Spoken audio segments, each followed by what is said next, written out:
ফেরেশতারা আসার পরে তাকে ওই তিনটা প্রশ্ন করবে, মা রব্বুকা, মা দীনুকা, মা হাদার রাজুলুল্লাযী বুইসা ফীকুম। তখন ওই লোকটা বলবে, ফেরেশতারা প্রশ্ন করবে তোমার রব কে, তোমার দিন কি, এই ব্যক্তিকে যাকে তোমাদের কাছে প্রেরণ করা হয়েছিল। ওই পাপিষ্ঠ ব্যক্তি, কাফের ব্যক্তি বলবে, হা হা লা আদরি, লা আদরি, হায় হায়, আজকে এই প্রশ্নগুলোর উত্তর তো আমার জানা নাই, একটা প্রশ্নের উত্তর তো আমি জানি না। আল্লাহ রাব্বুল আলামিন আসমান থেকে বলবেন, কাযাবা আবদি, কাযাবা আবদি, ও ফেরেশতারা, আমার এই বান্দা মিথ্যা কথা বলছে, আমার এই বান্দা সত্য কথা বলে নাই। ফাফরিশুহু মিনান নার ওয়ালবিসুহু মিনান নার ওয়াফতাহু লাহু বাবান ইলান নার। আল্লাহ রাব্বুল আলামিন ফেরেশতাদেরকে বলবেন, ও ফেরেশতারা, জাহান্নামের বিছানা কবরে বিছায়া দে, জাহান্নামের একটা পোশাক আইনা তারে পরাইয়া দে, আগুনের একটা পোশাক আইনা তারে পরাইয়া দে, এবং জাহান্নামের দিকে তার কবরে একটা দরজা খুলে দে। মৃত্যুর সময় একজন মুমিনের কতটুকু কষ্ট হয়, এমনই ভাবে একজন কাফেরের কতটুকু কষ্ট হয়, এই বিষয়টা আল্লাহর নবী একটা হাদিসের মধ্যে বর্ণনা করেছেন। বিশাল লম্বা হাদিস। হাদিসের রাবি হচ্ছেন বারা ইবনে আযিব আল আনসারী রাদিয়াল্লাহু তাআলা আনহু। বারা ইবনে আযিব বলেন, একবার আল্লাহর নবী সাল্লাল্লাহু আলাইহি ওয়াসাল্লাম এক আনসারী সাহাবীর জানাজা পড়তে গেলেন। সাহাবায়ে কেরামকে সঙ্গে নিয়ে গেলেন। সাহাবায়ে কেরাম ওই আনসারী সাহাবীর জানাজা পড়ার জন্য নবীজির সাথে গেলেন। নবীজি যাওয়ার পথে ওই সাহাবীর কবরের পাশে বসে গেলেন। কবরের পাশে এমনভাবে বসলেন, মাথাটা নিচের দিকে দিয়া বসলেন। এরপরে আল্লাহর রাসূলের মাথা উপর দিকে তুলেন না। সাহাবায়ে কেরাম নবীজির চারপাশে বসে গেলেন। সাহাবী বলেন যে আমরা সাহাবারা নবীজির পাশে এমনভাবে বসলাম, এমন নীরব নিস্তব্ধ হয়ে বসলাম যে মনে হচ্ছে আমাদের প্রত্যেকের মাথায় একটা করে পাখি বসে আছে। মানে কি, কেউ লড়ে না, একবারে নীরব কবরের পাশে বসে আছে, আমাদের প্রত্যেকের মাথায় একটা করে পাখি বসে আছে, এমন অবস্থা। এর অনেকক্ষণ পরে আল্লাহর নবী মুখটাকে এইভাবে তুললেন, চেহারাটাকে তুললেন, উপর দিকে তুললেন। তোলার পরে সাহাবায়ে কেরামকে লক্ষ্য করে বললেন, ও আমার সাহাবারা রে, ফাস্তাঈযু মিন আযাবিল কবর, ও সাহাবীরা, তোমরা কবরের আযাব থেকে আল্লাহর কাছে পানা চাও, আশ্রয় গ্রহণ করো। এরপরে নবীজি বললেন, যখন একজন মুমিন বান্দার রূহ কবজ করা হয়, আত্মাটা বের করা হয়, মুমিন বান্দার যখন মৃত্যুর সময় হয়, আখিরাতের দিকে রওনা হওয়ার যখন সময় হয়, তখন আসমান থেকে একদল ফেরেশতা আসেন।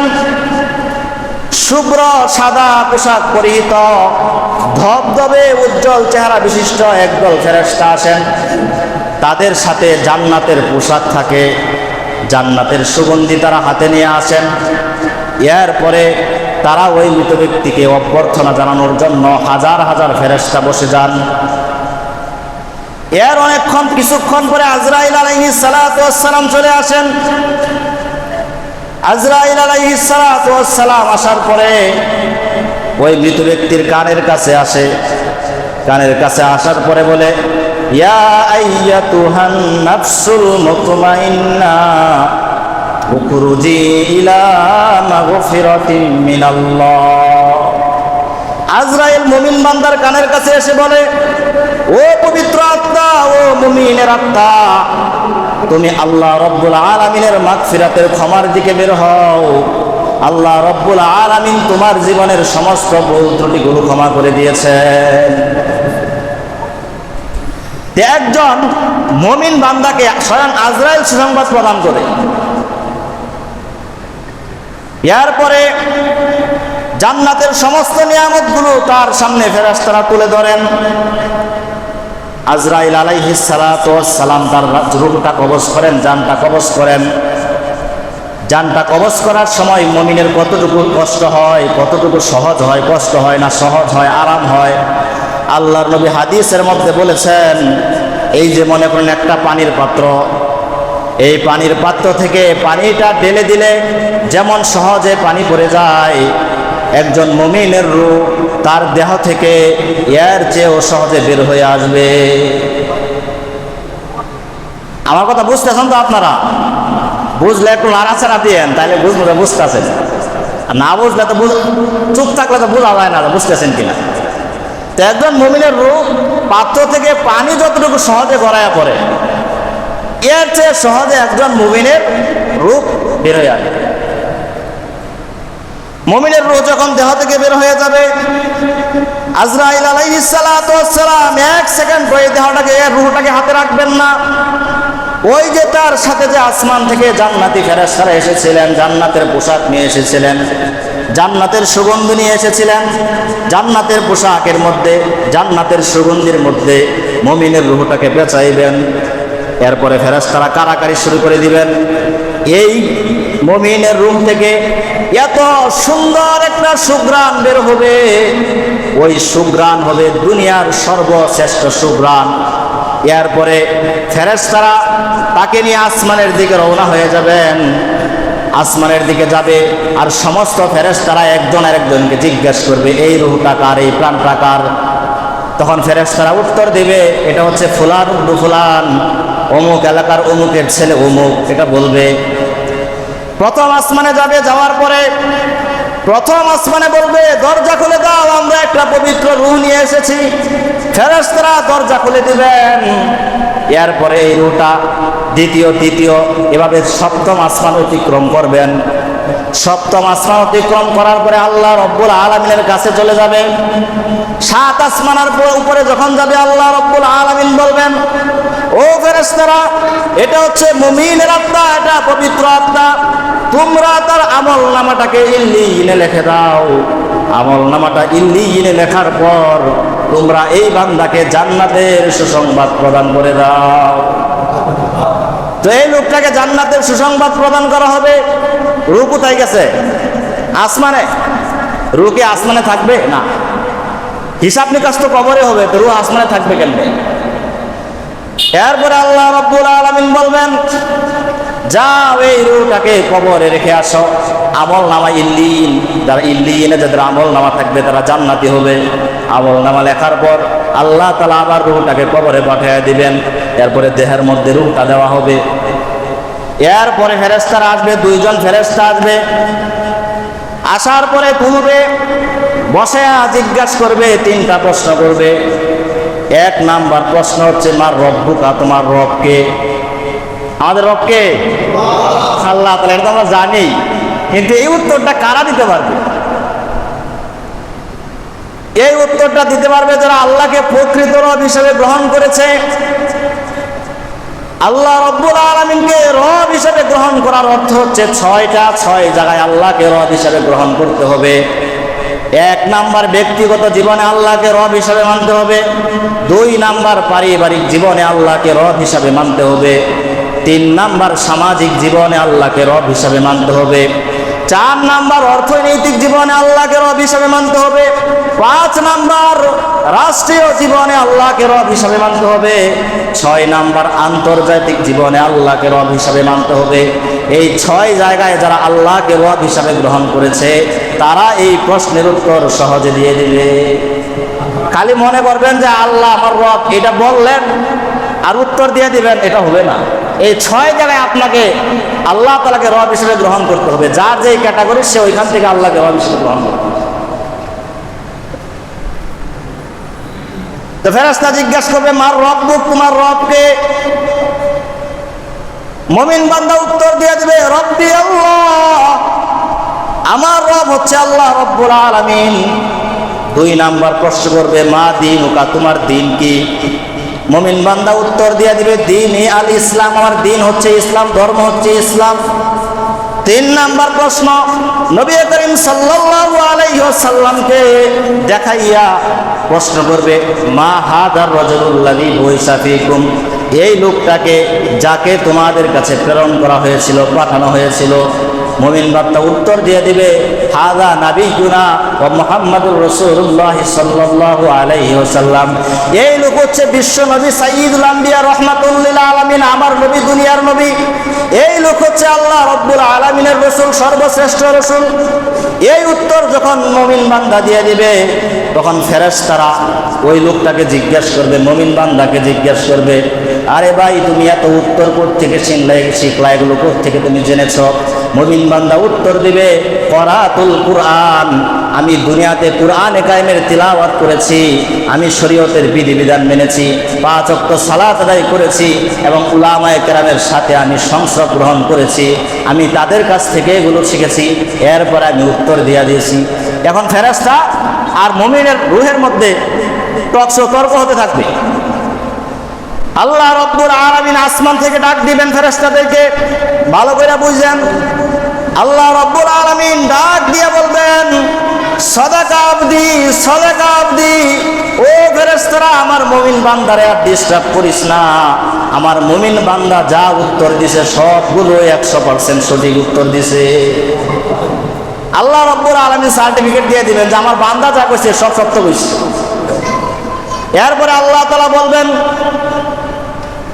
ফাফরিশুহু মিনাল জান্নাহ ওয়ালবিসুহু মিনাল জান্নাহ ওয়াফতাহু লাহু বাবান ইলাল জান্নাহ। ও ফেরেশতারা, মুমিন বান্দার জন্য কবরে জান্নাতের বিছানা বিছায়া দাও, জান্নাতের পোশাক এনে তাকে পরাইয়া দাও এবং জান্নাতের দিকে একটা দরজা খুলে দাও। সে কবরের মধ্যে বসে বসে জান্নাতের সমস্ত নাজ নেয়ামত ভোগ করতে থাকবে এবং তার দু চোখ যত দূর যায়, এই 2 চোখ দ্বারা যতটুকু দৃষ্টি যায়, এই পুরা জায়গা সহ তার কবরটাকে প্রশস্ত করে দেওয়া হবে। জোরে বলেন সুবহানাল্লাহ।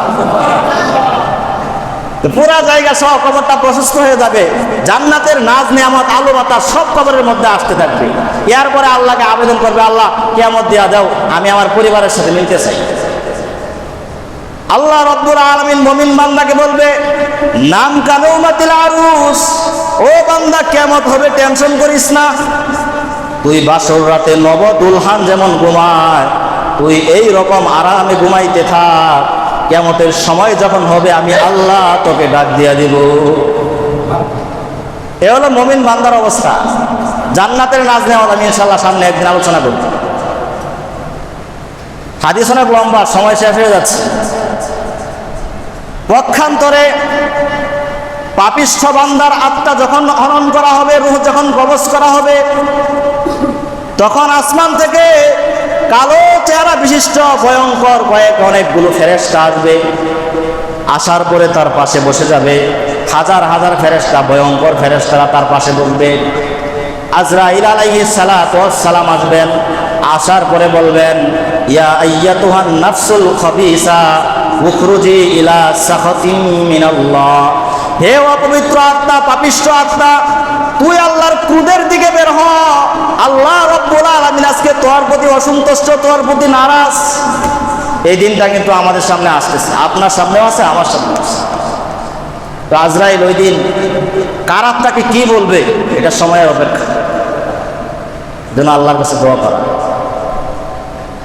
আল্লাহ রাব্বুল আজরাইল আলাইহিস সালাতু ওয়াস সালাম বলবে, তুই বের হ।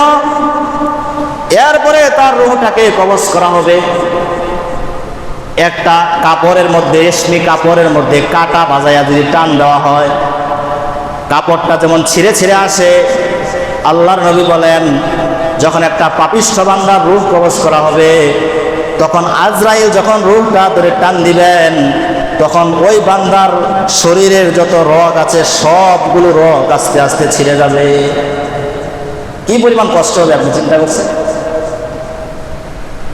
সবগুলো রগ ছিঁড়ে যাবে, সে ছটফট করতে থাকবে, তার রূহ কবজ করা হবে।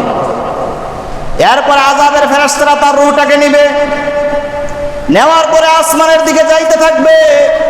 ওই রূহ থেকে এমন একটা দুর্গন্ধ বের হবে, যেই দুর্গন্ধ দুনিয়া কখনো দেখে নাই।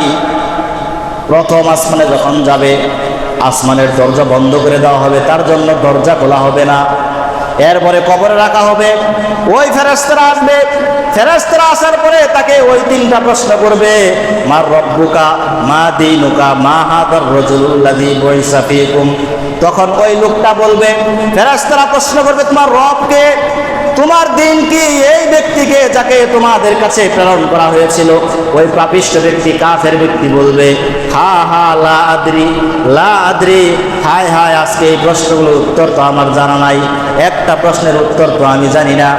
আল্লাহ রাব্বুল আলামিন আসমান থেকে বলবেন, কাযাবা আবদি, কাযাবা আবদি, ও ফেরেশতারা, আমার এই বান্দা মিথ্যা কথা বলছে, আমার এই বান্দা সত্য কথা বলে নাই। ফাফরিশুহু মিনান নার ওয়ালবিসুহু মিনান নার ওয়াফতাহু লাহু বাবান ইলান নার। আল্লাহ রাব্বুল আলামিন ফেরেশতাদেরকে বলবেন, ও ফেরেশতারা, জাহান্নামের বিছানা কবরে বিছায়া দে, জাহান্নামের একটা পোশাক আইনা তারে পরাইয়া দে, আগুনের একটা পোশাক আইনা তারে পরাইয়া দে, এবং জাহান্নামের দিকে তার কবরে একটা দরজা খুলে দে। জাহান্নামের দরজা কবরে খুলে দেওয়া হবে।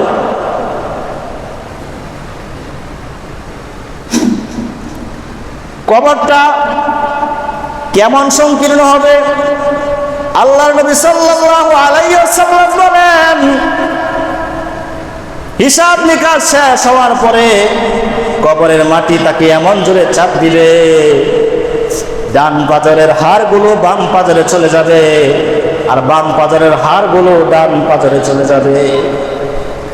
এমন চাপ দিবে কবর মানুষকে। ফেরেশতারা তাকে মুগুর নিয়ে এমন জোরে আঘাত করবে, এই আঘাতের পর সে কবরের মধ্যে চিৎকার করতে থাকবে। চিৎকার করার পরে এমন এক অবস্থা হবে, আল্লাহর নবী হাদিসের মধ্যে বলেন, তার আওয়াজ এত বেশি হবে, এই আওয়াজ জিন এবং ইনসান ছাড়া, মানুষ এবং জিন ছাড়া দুনিয়ার প্রত্যেকটা প্রাণী সেই কবরের আওয়াজ শুনতে পায়। এজন্য দেখবেন কবরের পাশে যদি গরু ছাগল বাঁধা থাকে, মাঝে মাঝে দৌড়াইতে থাকে, লাফাইতে থাকে, কেন? এই কবরে আযাব হয়। আযাবের কারণে আমরা তো শুনি না, জিন আর ইনসান শুনে না, বাকি সমস্ত প্রাণীরা ওই কবরে যে ফেরেশতারা থেকে পিটাচ্ছে, ওই চিৎকার সমস্ত প্রাণীরা দুনিয়া থেকে শুনতে। যেন ভাইয়েরা আমার, এই সময়টা কিন্তু আমাদের সামনে।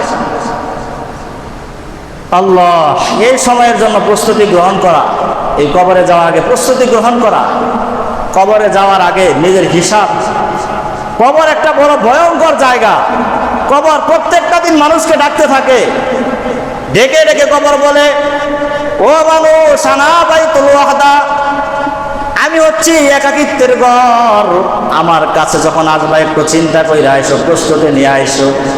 আনা বাইতুল গুরবা, আমি অপরিচিত ঘর, আমার কাছে যখন আসবা আমল নামাটা ঠিক কইরা আইসো। আনা বাইতুদ দুত, আমি পোকামাকড় কীট পতঙ্গের ঘর, আমার কাছে যখন আসবা তখন পরিপূর্ণ প্রস্তুতি গ্রহণ করে আসবা। আমার কাছে তুমি নিঃস্ব হয়ে যাইবা, কাউকে তুমি পাইবা না। এই জন্য ঈমান এবং আমল ঠিক কইরা তুমি আমার কাছে আসবা। কবর আপনাকে আমাকে ডেকে ডেকে প্রতিদিন এই কথা বলে।